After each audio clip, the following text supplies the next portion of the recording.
고사 성어 중에 화불단행이라고 있습니다. 띄워주시죠. 화불단행. 화가 혼자 오지 않는다라고 하는 뜻이죠. 하나만 오는 것이 아니라 비슷한 영어 뜻으로 misfortunes never come single. 불행이 싱글로 오지 않는다 하는 것이죠. 안 좋은 일이 생길 때 한꺼번에 몰려서 온다 하는 것이죠. 여러분들도 생을 살아보면서 안 좋은 것은 좀 띄엄띄엄 어쩌다 한 번씩 하나씩만 나왔으면 좋겠는데 어떤 때는 정말 어렵고 힘든 일들이 갑자기 몰려오듯이 생기는 그러한 순간들이 있을 수가 있다 하는 것입니다. 이러한 경우의 대표적인 예를 우리는 성경에서 볼 수가 있는데 그 사람이 바로 오늘 우리가 읽었던 말씀의 주인공인 욥이 됩니다. 욥기 1장은 연속으로 임한 욥의 불행을 기록을 하고 있습니다. 스바 사람들이 쳐들어와서 소와 나귀를 강탈하고 종들을 죽였다라고 하는 소식을 먼저 들었습니다. 이어서 하늘에서 불이 떨어져서 양과 종들을 다 태워버렸다라고 하는 소식을 듣고 그 얘기가 끝나기도 전에 또 갈대아 사람들이 공격해와서 낙타를 빼앗고 종들을 죽였다라고 하는 소식이 욥에게 전해지고 있고 마지막으로는 욥의 자녀들이 그날 맏아들 집에서 모여서 잔치하고 있는데 생일 잔치하고 있는데 큰 바람이 불어와서 집이 무너지면서 자식들이 깔려서 압사당하여 한꺼번에 다 죽고 말았다라고 하는 소식을 들은 것입니다. 이 일이 하루 동안에 일어나는 일이 되는 거죠. 하루에 4번이나 거듭된 재앙으로 욥은 졸지에 자신의 모든 재산과 자식을 잃어버리고 말았습니다. 이 뒤에는 이제 자기 몸의 건강까지 잃게 되는 욥을 우리는 욥기서에서 보았습니다. 욥이 당한 이러한 재난은 인간사에서 그 유래를 찾기 어려운 그러한 혹독한 고난이 될 것입니다. 이러한 불행을 당한 욥을 찾아온 친구들이 이제 4명이 찾아왔습니다. 그 친구들과 나누는 대화의 내용 전체가 이제 욥기서의 내용이 되는 것이죠. 그 중에 오늘 본문 말씀이 들어있는 것입니다. 이 한 절 속에 그 앞부분 그가 나를 죽이시리니 내가 희망이 없노라 이 부분을 가지고 오늘 말씀을 같이 나눌 텐데 이 말씀을 통하여 참된 믿음이 무엇인가 이것을 잘 듣고 배우는 그러한 시간 될 수 있게 되길 바랍니다. 먼저는 연단받는 욥입니다. 우리는 욥처럼 오늘 말씀에서 그가 나를 죽이시리니 이게 뭡니까?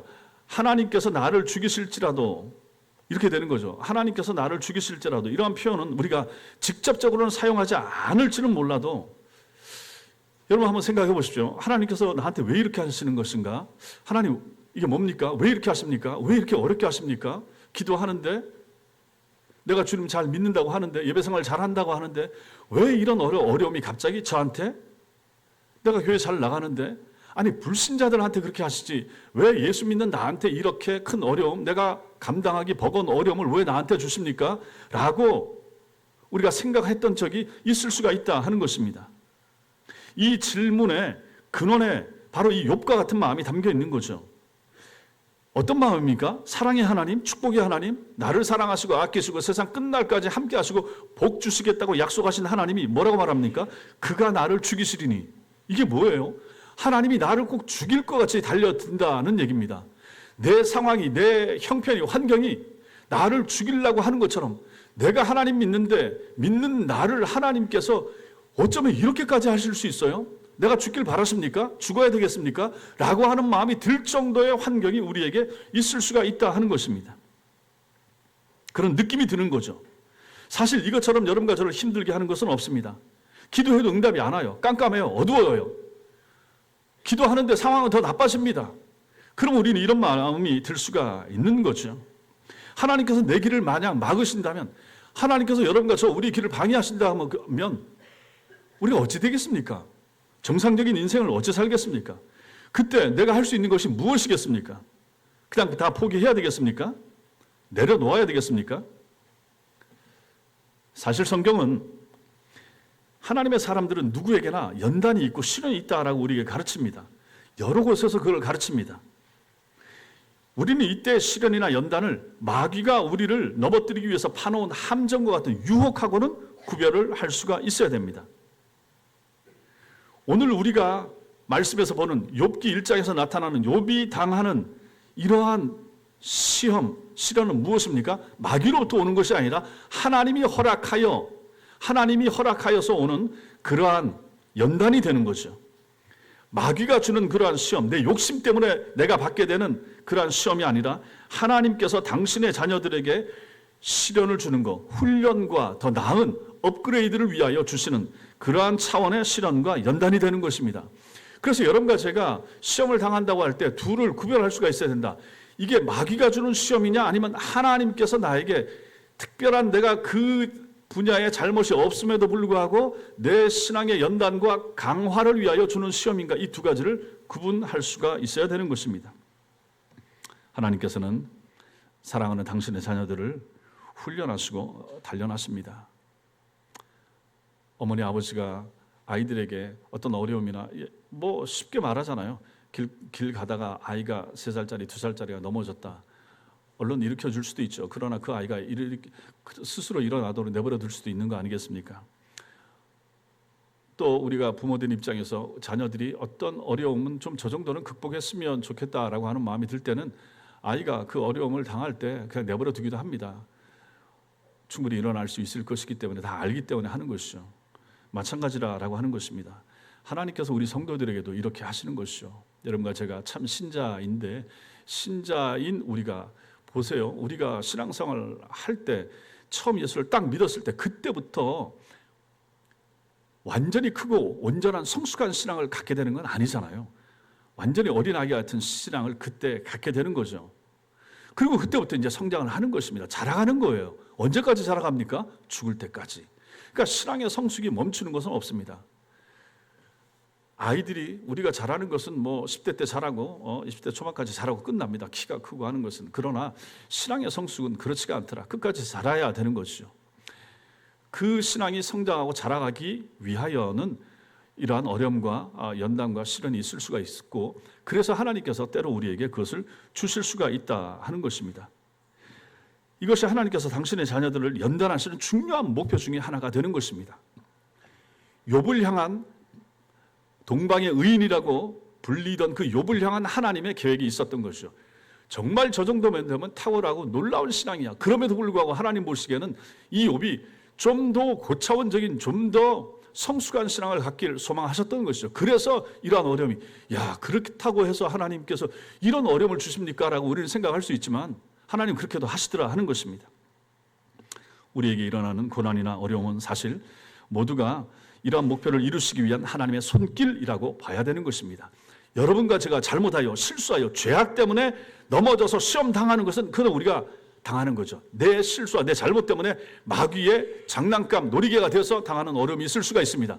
그런데 그렇지 않음에도 불구하고 내가 특별히 잘못한 면이 없는데도 불구하고 가정에 자녀들을 통하여 식구들 가운데 우환과 어려움이 올 수가 있다 하는 것입니다. 그럴 때는 이거 하나님께서 주시는 것으로 우리가 또 판단하고 이해할 수가 있는 거죠. 둘 중에 하나인 것이죠.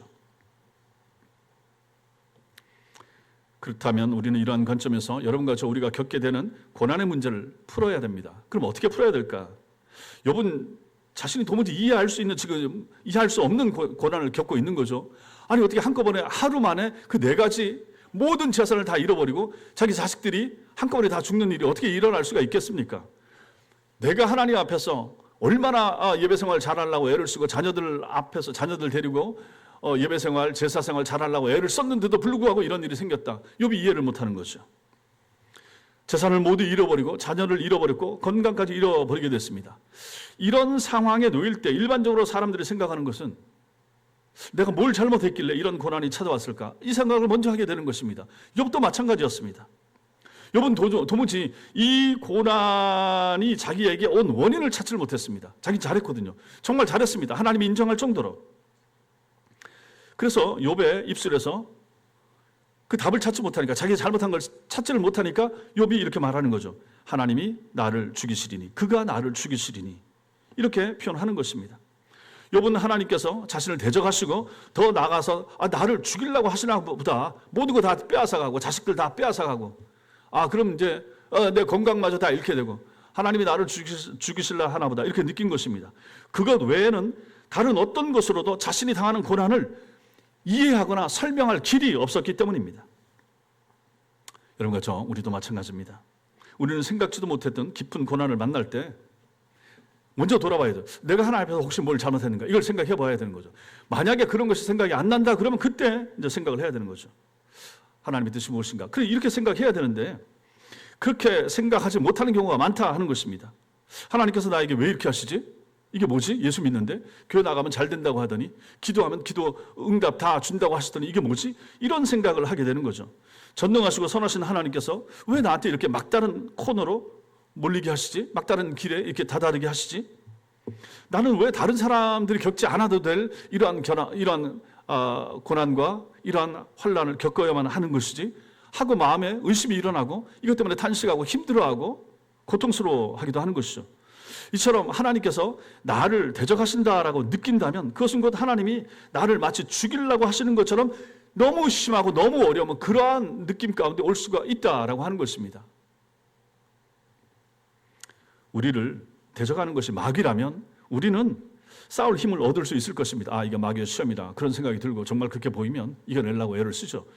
성경 읽고 기도하면서 이겨낼 수가 있겠죠. 근데 만약에 하나님께서 우리를 대적하시려고 하는 것처럼 하나님이 나를 버리셨나? 하나님이 나를 도우시는 손을 놓으셨나? 이런 생각이 들게 되면 이건 참 대책이 없어지지 않겠습니까? 인생을 살다 보면 그럴 수가 있다 하는 거죠. 기도해도 응답이 안 되고 그냥 작은 어려움이겠거니 하고 넘어가려고 하고 참으려고 하는데 그 어려움이 더 커지고 더 커지고 더 심해지고 길이 안 보이고 이렇게 되면 이제 가슴이 크게 뛰면서 놀라움 가운데 절망 가운데 빠지게 되고 탄식하게 되는 것이 여러분과 저의 모습이라 하는 것입니다. 두 번째로 우리가 이 말씀에서 생각해야 될 것이 있습니다. 막연한 기대하고 믿음은 다르다라고 하는 것입니다. 우리는 이것을 혼동합니다. 종종 혼동하는 거죠. 특별히 고난이 닥칠 때 이런 현상이 두드러집니다.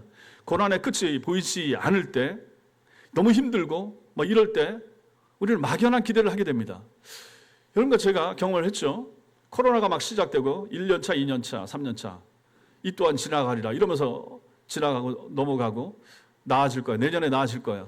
20년도, 21년도, 22년도 내년에 나아질 거야. 나아질 거야. 그렇게 하면서 결국 여기까지 왔습니다. 그게 뭡니까? 이건 막연한 기대였던 것이죠. 좋아지겠지. 괜찮아지겠지. 정말 그러다 보니까 괜찮아졌습니다. 3년은 안 괜찮았는데 한 4년 차에 괜찮아지고 이렇게 되기도 하더라 하는 것입니다. 이게 이제 우리한테도 있을 수가 있습니다. 너무 힘들고 어렵다. 올해는 다 간대. 내년에는 좀 좋아지겠지. 내년에는 좀 나아지겠지. 형편 풀리겠지. 하나님께서 이만큼 나를 연단하셨으니까 이제는 좀 나아지지 않겠나? 이보다 더 나빠지겠어? 더 안 좋은 그러한 일이 있겠어? 라고 우리는 생각을 하게 되는 것입니다. 또 그런 마음 가지고 기도도 할 수가 있죠. 근데 성도 여러분, 이게 과연 믿음인가? 이걸 생각해 보셔야 됩니다. 이게 과연 믿음인가? 이것이 과연 선하신 하나님을 향한 온전한 신뢰라고 할 수가 있는가? 라고 하는 거죠. 이건 믿음이 아닙니다. 이건 믿음이 아니고 기대입니다. 막연한 기대입니다. 그리고 희망사항입니다. 이런 막연한 기대와 희망은 예수를 믿지 않는 사람들도 얼마든지 품을 수 있습니다. 그렇지 않습니까? 주변의 불신자들도 보세요. 이 또한 지나갈 겁니다. 너무 힘들죠? 어렵죠? 그냥 툴툴 털고 넘어갑시다. 한잔하고 그냥 지나갑시다. 그럼 또 좋아지겠죠? 불신자들도 다 그렇게 생각하지 않습니까? 인간은 본능적으로 자신이 어떤 것을 잡을 수 있는 그 지푸라기 같은 것이 있으면 그것을 잡는 법이고 그것이 또한 막연한 기대로 이어집니다. 그래, 우리 가족들이 건강하니까 또 그냥 넘어가지 뭐. 내 몸이 건강하니까 또 지내다 보면 또 좋은 날이 오겠지. 또 나아지겠지. 형편 풀리겠지. 이렇게 생각한다 하는 것입니다. 내게 지금 뭔가 있거든요. 가족들이 있고 날 믿어주는. 또 내 건강이 이만하면 되고 또 내가 지금 어쨌든 월급 얼마 안 돼도 나갈 수 있는 직장이 있고 하니까 거기에 이제 비빌 언덕처럼 생각을 한다라고 하는 것입니다. 문제는 성도들이 종종 이것을 하나님께 대한 믿음하고 착각을 한다 하는 것입니다. 혼동하는 거죠. 기대인데 막연한 희망사항인데 그걸 가지고 내 마음속에 일어나니까 이걸 믿음처럼 생각한다 하는 것이죠. 그렇지가 않다는 것입니다. 창세기 16장에 보면 아브라함이 나옵니다. 아브라함이 여종 하갈을 통해서 하나님이 약속을 해주셨는데 너 자식 주겠다라고 약속을 했는데 시간이 한참 지났는데도 하나님이 자식을 안 줍니다. 75세 때 그 약속을 주셨는데도 시간이 한참 지났는데 약속을 하나님이 안 지키십니다. 그러니까 내가 그냥 가만히 있으면 안 되는 거 아닌가? 하나님이 약속하시고 내가 뭘 하기를 바라신 거 아닌가? 그런 생각이 들었을 수도 있습니다. 그래서 종 하갈을 취해가지고 동침하여 아이를 낳습니다. 그 아이가 이스마엘입니다. 하나님께서 아브라함에게 땅과 후손을 약속한 지 10년이 지나자 75세에 약속하고 10년이 지났습니다. 그러자 아브라함은 이제 자신의 판단, 자신의 생각에 따라서 세상의 방법 가운데 취하여 하나님의 뜻을 이루고자 했던 것입니다. 이게 뭡니까? 아브라함은 하나님의 때와 하나님의 방법을 신뢰하지 못했습니다. 10년 정도 참았으면 잘 참았죠. 자기는 이렇게 생각했나 봅니다. 그리고 자신의 방법을 통하여 어떤 행동을 통하여 하나님의 뜻을 이루려고 했던 것입니다. 기다리고 10년 지나고 지금 85세 지나고 이러고 있는데, 그래서 지푸라기라도 붙잡는 심정으로 그런 행동을 한 것으로 보이는 것입니다. 그럼 이것이 무엇입니까? 아브라함의 믿음입니까? 믿음이 아닌 거죠. 자기의 행동이 되는 거죠. 막연한 기대였던 거죠. 오히려 믿음을 대적하는 행동이 되는 것입니다. 성경을 보니까 아브라함은 하나님의 약속을 자신의 방법대로 처리하려고 하다가 이제 어떻게 됩니까? 이렇게 하려고 하다가 그때부터 하나님께서 오히려 또 침묵을 하십니다. 그때 이후 13년 동안 하나님이 더 이상 그에게 꿈으로도 말씀으로도 나타나지 않게 됩니다. 그에게는 암흑과 같은 시간이 13년 동안 주어지게 되는 거죠. 이것은 하나님의 징계입니다. 구약에 있어서 하나님의 침묵은 하나님의 징계와 똑같은 것입니다. 잘못한 거죠. 창세기 32장에 보면 야곱이 나옵니다. 우리가 잘 아는 야곱이 이제 다 재산 다 모아가지고 아내들 데리고 4명 데리고 이제 막 돌아가게 됩니다. 돌아가는 그 장면이 이제 거기 나옵니다. 돌아가야 되는데 형이 에서가 이제는 죽이겠다고 병사들 군사들 이끌고 막 온다는 얘기가 들립니다. 이거 어떻게 되는가? 형한테는 형 장자권 빼앗고 뭐 해서 형하고 사이가 얼마나 안 좋아졌습니까? 형이 한참 전에 자기를 죽이겠다고 해서 어머니가 저 외삼촌 집에 가서 잠깐 있다 와라라고 했는데 그 시간이 벌써 20년도 훨씬 더 지난 다음인데, 그래서 지금 이제 돌아가야 돼서 돌아오는데 형은 죽이겠다고 하니까 이제 야곱은 속이 타는 거죠. 이거 어떻게 해야 될 것인가? 그래서 사람을 몇 대로 나눠가지고 제일 잃어도 괜찮은 저 무리부터 먼저 보내고 가족들을 보내고 맨 마지막에 이제 자기만 남았던 거죠. 야복강 나루터에서 남았는데 어느 누가 와서 그 사람하고 얘기를 하는데 씨름을 하게 되는 것입니다. 봤더니 이 사람이 천사가 되는 거죠. 하나님이 보낸 천사가 되는 거죠. 그리고 하나님이신 거죠. 그분은 하나님께서 씨름을 하는데 야곱이 막 버틸라고 하니까 허벅지 관절을 쳐버립니다. 옛날에 환도뼈를 친 거죠. 허벅지 관절을 쳐서 이제 절개되는 것입니다. 그것이 바로 야곱이 의지하던 모든 것을 꺾어버리는 결정적이고 상징적인 장면이 되는 것입니다. 이 허벅지, 이 고관절인데 여기가 꺾이게 되니까 이거 어떻게 됩니까? 달리지 못하게 되죠. 절개되죠. 이제 지팡이가 없으면 혼자도 걷기 어려운 지경이 되는 것입니다. 그때 이제 하나님을 붙잡고 도와주세요. 저 어떡합니까? 도와주세요. 하고 하나님께 더 간절하게 붙잡고 기도하게 되는 거죠. 형이 죽이려고 하는데 내 재산들을 나눠서 다 보내고 있는데 자식들도 앞에 보냈는데 이제 저만 남았는데 하나님 도와주세요 하고 하나님 앞에 매달리게 되는 거죠. 하나님께서 이제 그 관절을 치시고 하는 장면이 바로 그 장면이 된다라고 하는 것입니다. 하나님이 마지막 그가 의지하는 것을 쳐버린 거죠. 이렇게 하지 않고는 야곱이 하나님을 향한 온전한 믿음을 가지지 못할 줄 하나님께서 아셨기 때문에 하나님께서 마지막 그의 약점까지 쳐버린 것입니다. 보십시오. 이렇게 아브라함이 했던 행동, 야곱이 했던 행동, 이건 뭡니까? 믿음의 기초에서 뭔가를 하는 게 아니더라 하는 것입니다. 아브라함이에요. 야곱이에요. 신앙이 있어요. 참 믿음 좋은 사람들입니다. 그래서 어떤 행동을 하는데 보니까 그게 믿음에 근거한 행동이 아니더라라고 하는 것입니다. 자기 잔머리였던 거죠. 자기가 뭔가 자기의 힘과 경험과 재주, 잔머리들을 동원하여 뭔가를 하려고 했던 것이 되는 것이지 그것이 온전한 믿음이 아니더라라고 하는 것입니다. 얄팍한 계산에 따른 거죠.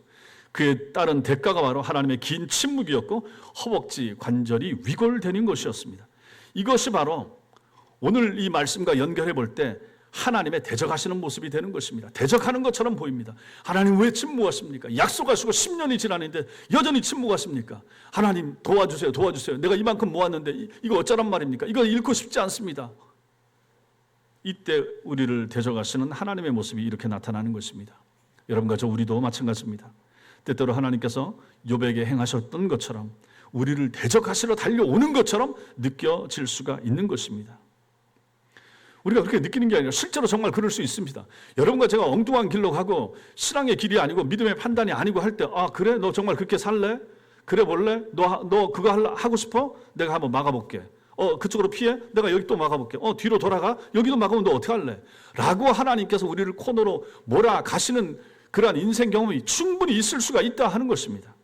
그 전에 정신을 차리셔야 된다 하는 것이죠. 하나님 앞에서 바로 서시는 것이 필요하다 하는 것입니다. 하나님이 이렇게 성도를 대적하시면 누가 우리를 도와줄 수가 있단 말입니까? 그리고 그 고통이 얼마나 크겠습니까? 그때는 사람이 다 떠납니다. 돈도 도움이 안 됩니다. 건강마저 잃게 될 수가 있습니다. 가장 사랑하고 가장 소중하게 여긴 거 어쩌면 하나님께서 취해서 빼앗아 가실 수도 있는 것입니다. 이것이 바로 성도가 만나는 연단이나 시련이 되는 것이죠. 그럼 마지막으로 우리는 어떻게 해야 될 것인가? 성도의 믿음을 봐야 됩니다. 믿음의 본질이 무엇인가 볼 필요가 있습니다. 이제 우리가 생각해야 될 것이 그럼 믿음이 뭡니까? 믿음의 본질이 무엇인가? 막연한 기대가 믿음이 아니라 말씀을 드렸기 때문에 그럼 참된 믿음이 뭡니까? 어떤 믿음을 가져야 됩니까? 오늘 여기 앉아 계신 여러분들 신앙생활 오래 하신 분도 계시고 적게 하신 분도 계십니다. 그럼에도 불구하고 우리는 바른 믿음, 참된 믿음을 분명히 소유하고 있어야 됩니다. 믿음이 무엇인가? 저도 신앙생활을 하면서 보니까 목사로 지내면서 보니까 무서운 사람이 있어요. 목사가 누구를 무서워하겠습니까? 우리 장로님들을 좋으시니까 장로님들을 무섭지 않고 다른 무서운 사람 없습니다. 집에서는 제 아내가 좀 무섭지 나머지는 무서운 사람들이 별로 없기 때문에 누가 저한테 뭐라고 하겠습니까? 무서운 사람이 없습니다. 근데 교인들 중에 무서운 사람이 있습니다. 교회를 오래 다니신 분들, 신앙생활에서 다 교회를 다 알아, 빠삭히 다 알아. 교회 행사 뭐 하려고 하면 여름엔 뭐 하고 겨울엔 뭐 하고 뭐 하려고 하면 그거 다 아시는 분들, 이런 분들이 좀 무섭습니다. 그리고 기도 많이 하시는 분들, 기도 정말 많이 한다고 하는 분들, 제가 전도사 때부터 봐왔던 분들, 교회 가서 맨날 체려하시는 그런 전도사님들, 사모님들, 권사님들, 이런 분들 무섭습니다. 무서워요. 저분은 기도를 너무 많이 하기 때문에 다 알 것 같아. 제 속까지 다 볼 것 같아. 그분들은 말하기야 무서워. 그분들은 하나님과 직통적으로 만나는 것 같아서 기도 많이 하는 사람들, 또 어떤 사람들, 헌금 많이 하는 사람들, 이 사람들도 무섭습니다. 헌금 많이 하는 사람들, 목소리 크거든요.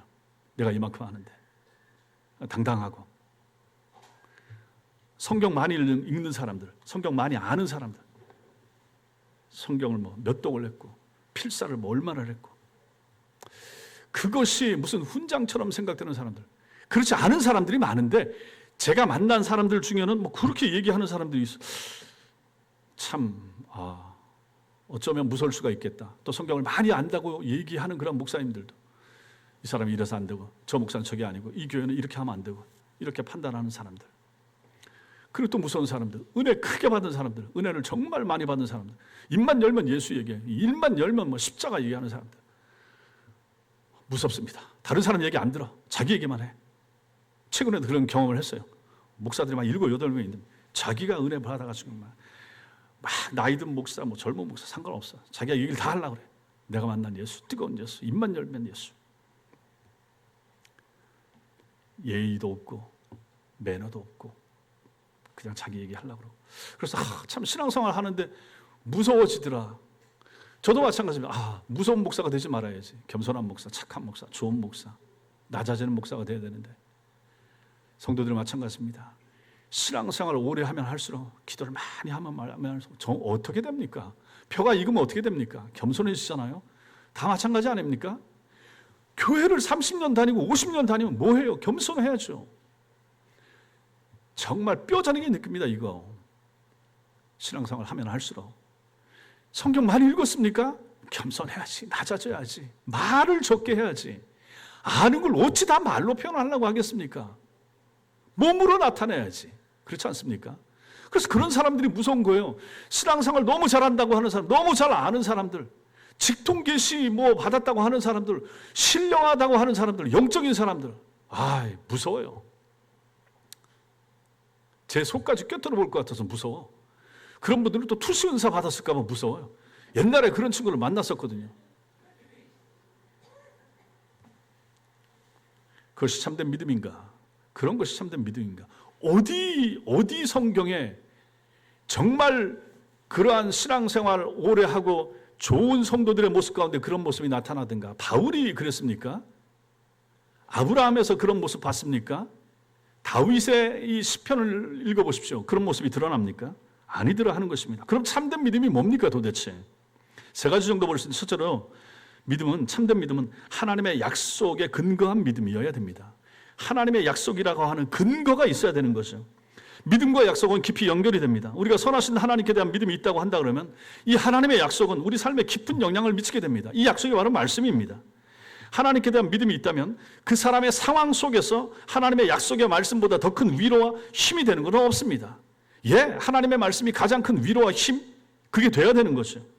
막연한 기대가 믿음일 수가 없는 것은 내가 바라고 소망하는 어떤 것일지는 몰라도 그게 결코 하나님의 약속하신 말씀과는 직접 연결되지 않을 수 있기 때문인 것입니다. 내가 하는 사업이 잘 되길 바라고 내가 소망하고 하는 것은 내 막연한 기대와 소망일 수 있습니다. 하나님의 뜻도 그러리라고 내가 장로니까 내가 집사니까 내가 하는 사업은 반드시 잘 돼야 된다라고 생각하는 것은 우리의 생각이고 기대일 수가 있는 것입니다. 물론 하나님께서 하나님의 백성에게 형통하게 하고 잘 되도록 많은 경우에 해주십니다. 그러나 그것이 항상 꼭 그런 건 아니더라라고 하는 것입니다. 막을 수가 있는 거죠.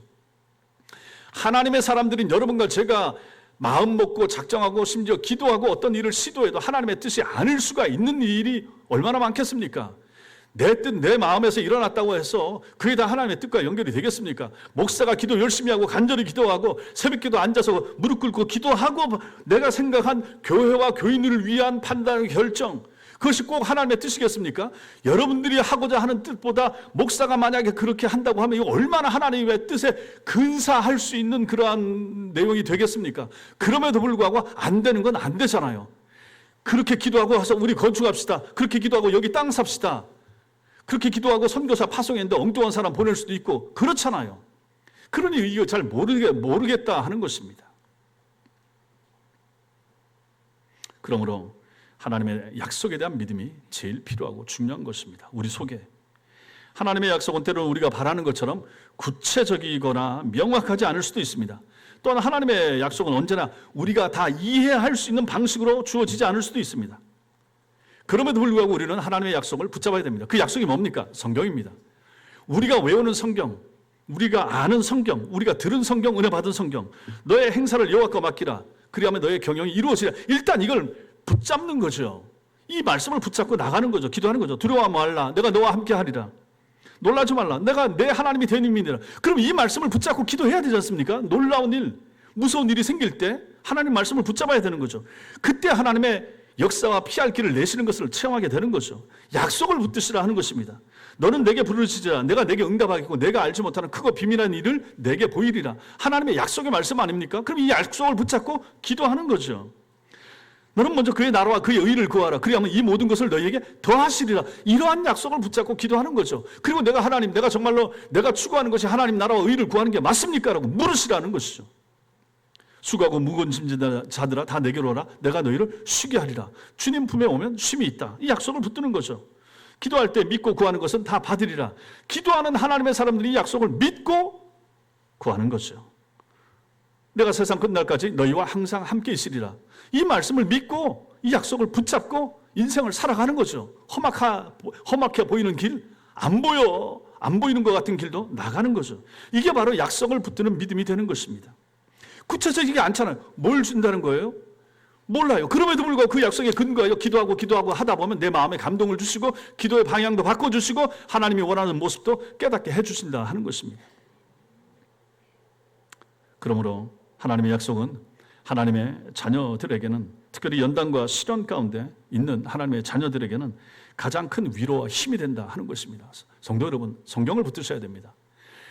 심하게 말하면 목사의 말도 믿지 마시고 성경을 붙드시고 읽으시라라고 하는 얘기입니다. 거기에 답이 있고 해답이 있는 거죠. 이것을 체험하는 것이 필요합니다. 신앙생활의 체험, 결국 이런 체험이 간증으로 나타나는 것이지 무슨 특별한 체험, 특별한 병고침 이것만 가지고 추구할 필요는 없는 것입니다.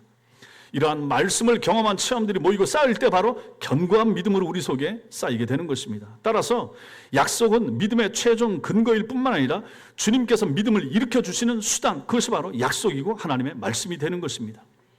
성도의 궁극적인 승리와 영광에 대한 약속은 모든 하나님의 자녀들이 당하는 환난과 고통을 능히 이기는 그런 근거가 되는 것입니다. 그리고 이 믿음은 우리에게 하나님께 나아가 기도할 수 있게 만들어줍니다. 하나님의 약속 위에 세워지는 참된 믿음을 소유하는 여러분과 제가 되시기를 주님의 이름으로 축원합니다. 두 번째로 참된 믿음은 현실을 정확히 알고도 약해지지 않는 것입니다. 하나님의 자녀는 모든 막연한 기대가 무너졌을 때, 더는 내가 붙잡을 수 있는 지푸라기 같은 것이 남아있지 않았을 때 결국 하나님을 신뢰하는 자리로 나아가야 되고 나아가게 되는 것입니다. 내가 뭔가 붙잡으려고 할 때 하나님을 덜 의지하게 되는 것이죠. 뭔가 있다 하면 그걸 더 의지해 보려고 하는 거죠. 왜냐하면 하나님은 막연해 보이니까, 하나님은 보이지 않으시니까. 그래서는 안 된다라고 하는 것입니다.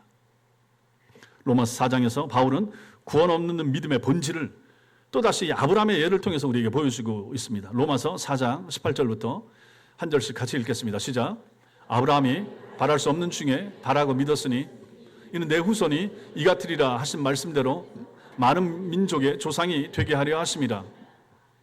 그가 100세나 되어 자기 몸이 죽은 것 같고 사라의 태가 죽은 것 같음을 알고도 믿음이 약하여지지 아니하고 믿음이 없어 하나님의 약속을 의심하지 않고 믿음으로 견고하여져서 하나님께 영광을 돌리며 약속하신 그것을 또한 능히 이루실 줄을 확신하였으니 그러므로 그것이 그에게 의로 여겨졌느니라. 아멘. 이러한 믿음이 필요하고 이러한 믿음을 가진 사람을 의인이라고 부르는 것입니다. 아브라함은 바랄 수 없는 중에 바라고 믿었다라고 합니다. 이것이 바로 믿음입니다.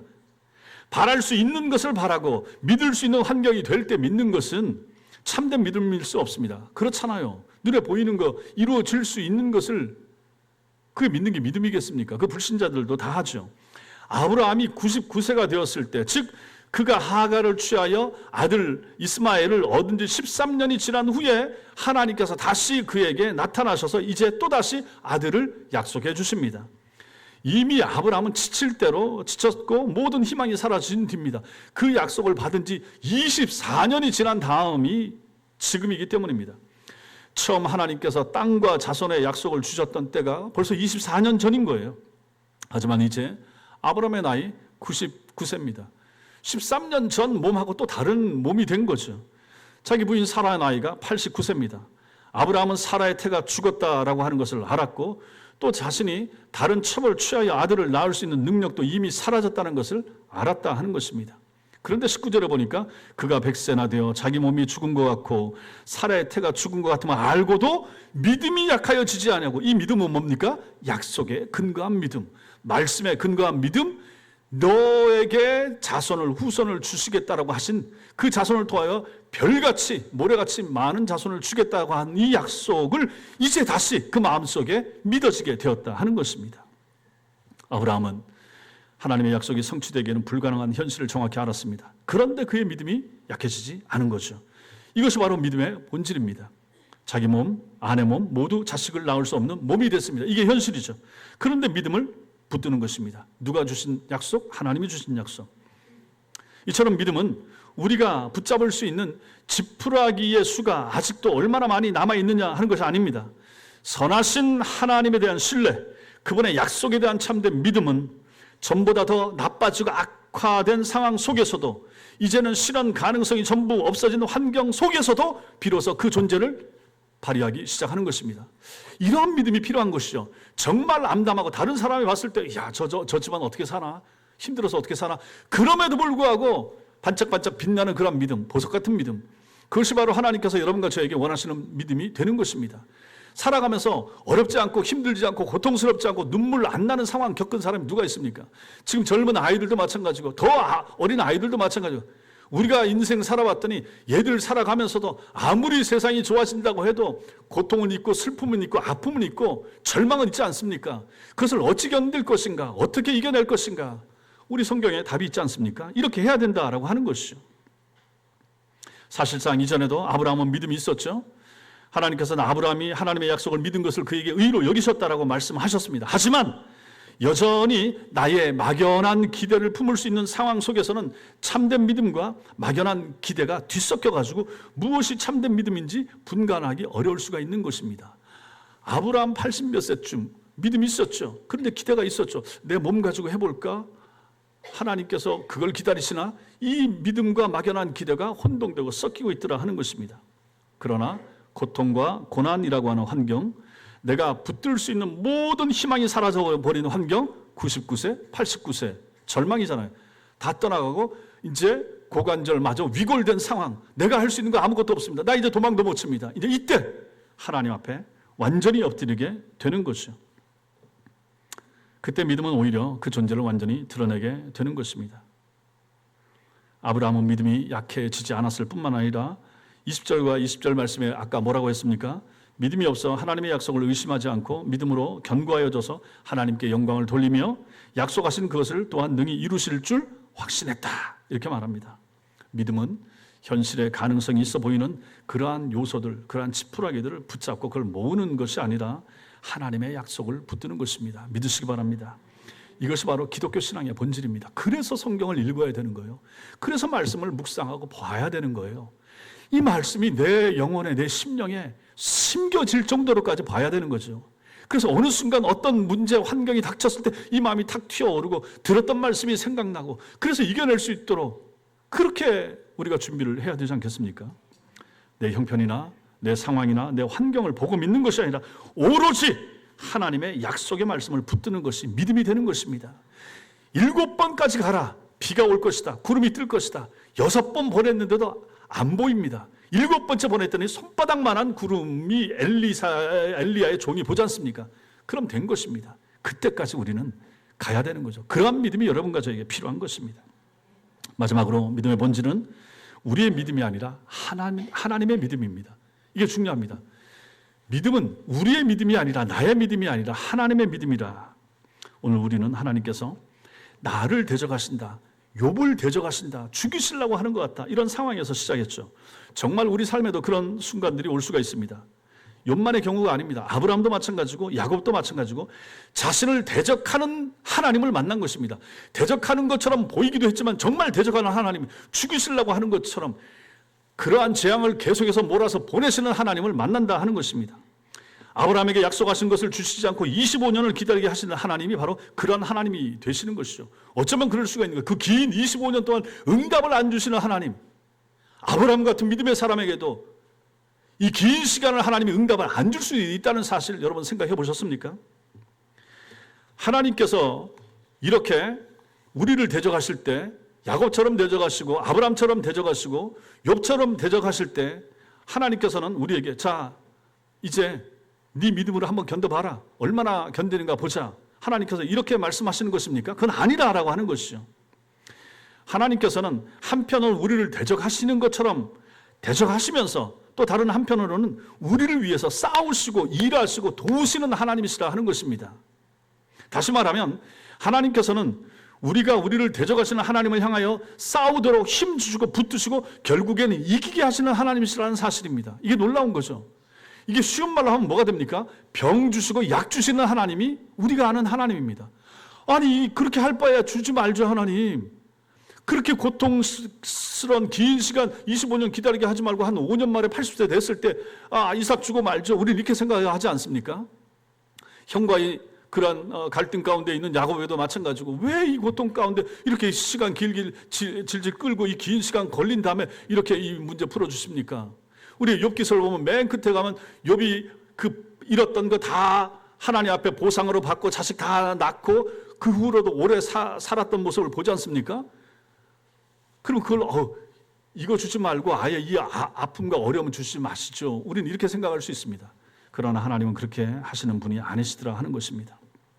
하나님은 병도 주십니다. 그리고 약을 주십니다. 왜 그렇습니까? 여러분과 제가 하나님의 자녀이기 때문에 그런 것입니다. 왜 이 일을 하십니까? 우리의 신앙의 성장과 성숙을 위하여 하나님은 이 일을 하시더라 하는 것입니다. 나는 안 왔으면 좋겠어요. 이게 우리에게 옵션이 있는 것이 아닙니다. 하나님이 하십니다. 하나님이 여러분을 어렵게 하시길 수도 있고 힘들게 할 수도 있고 고통 가운데 내버려 두실 수도 있습니다. 그때 우리는 아까 우리가 보았던 말씀처럼 하나님을 붙드는 것입니다. 하나님 편에 서는 것입니다. 약속의 말씀을 붙드는 것입니다. 그리고 도와달라고 구하는 것입니다. 그러면서 우리의 신앙이, 우리의 믿음이 점점 단련돼 가는 거죠. 신앙이 성숙해 가는 거죠. 그냥 저절로 그냥 간단하게 쉽게 점핑하듯이 신앙이 좋아지고 이렇게 되는 건 없더라 하는 것입니다. 시간이 걸립니다. 눈물이 뿌려져야 됩니다. 아픔이 있어야 됩니다. 그 가운데 이게 신비인 거죠. 우리는 영혼을 가진 존재들이고 우리는 마음을 가지고 있는 사람들입니다.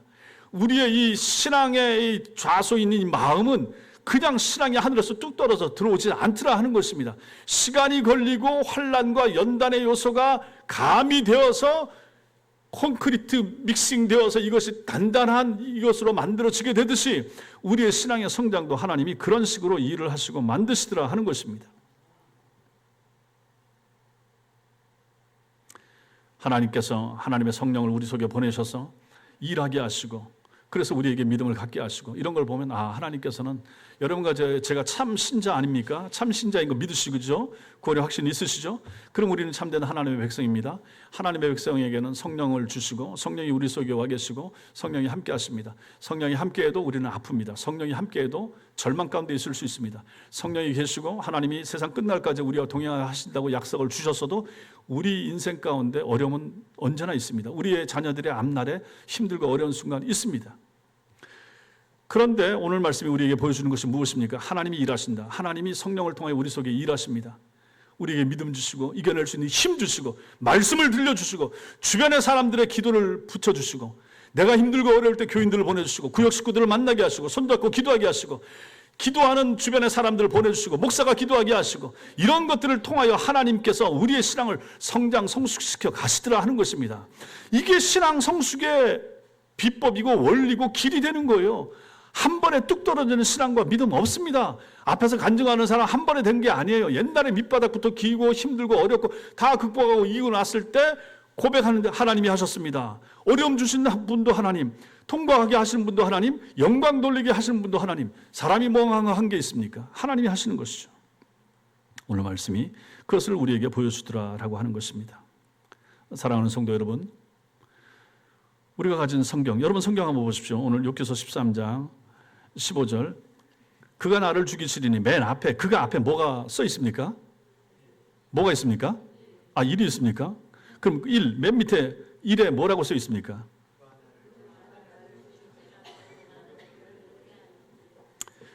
우리 성경은, 개역개정 성경은 이 15절을 부정적으로 번역하여 그가 나를 죽이시리니 내가 희망이 없노라 이렇게 번역을 했지만 영어 성경 킹 제임스 버전이나 NIV나 NASB 같은 성경은 그렇게 안 합니다.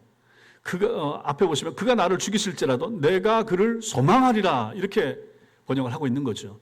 저는 이게 옳은 번역이라고 봅니다. Though he slay me, yet will I hope in him 이렇게 되는 거죠.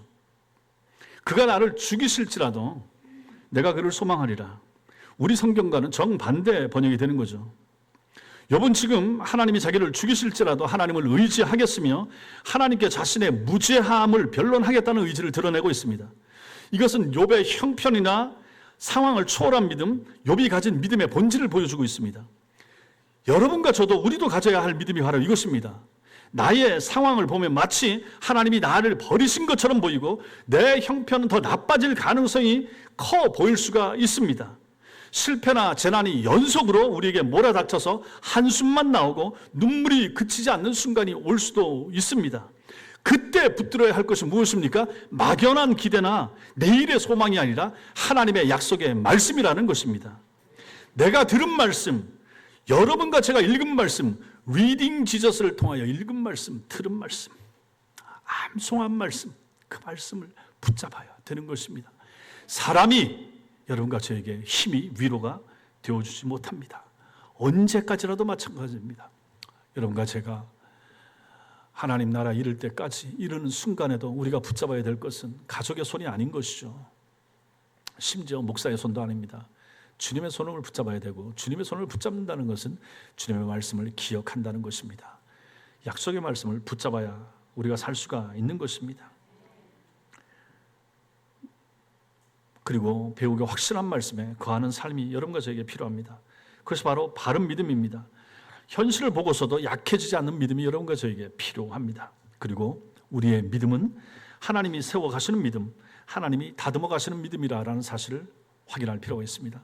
이것은 목사인 저에게도 위로가 됩니다. 저 성도가 왜 저거밖에 안 되는가? 왜 저렇게 믿음이 안 자라는가?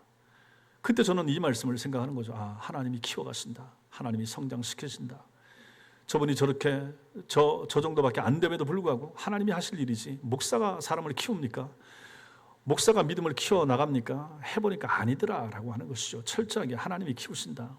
목사는 전하는 일만 하면 되는 것입니다. 목사들이 급하죠. 목사들이 성질이 급하죠. 빨리 자랐으면, 빨리 컸으면. 제 생각입니다. 목사들의 생각입니다. 하나님이 키우십니다. 하나님의 사람은 하나님이 자라게 하십니다. 그럼에도 불구하고 여러분에게도 책임이 있습니다. 말씀을 들을 때 충실하셔야 됩니다. 잘 들으셔야 됩니다. 잘 받으셔야 됩니다. 바른 말씀 들어야 됩니다. 아무 말씀 듣지 말고 뭐 환상 봤다, 뭐 들었다, 뭐 이런 거 하지 말고 성경을 보세요. 다른 사람 얘기 잘 듣지 말고 성경을 들으시고 교회에서 들은 말씀, 제가 잘 가르친다고 여러분이 판단하면 제가 가르친 말씀에 근거하여 그 말씀을 들으시고 그 말씀 붙드시고 신앙생활을 하시라 하는 것입니다.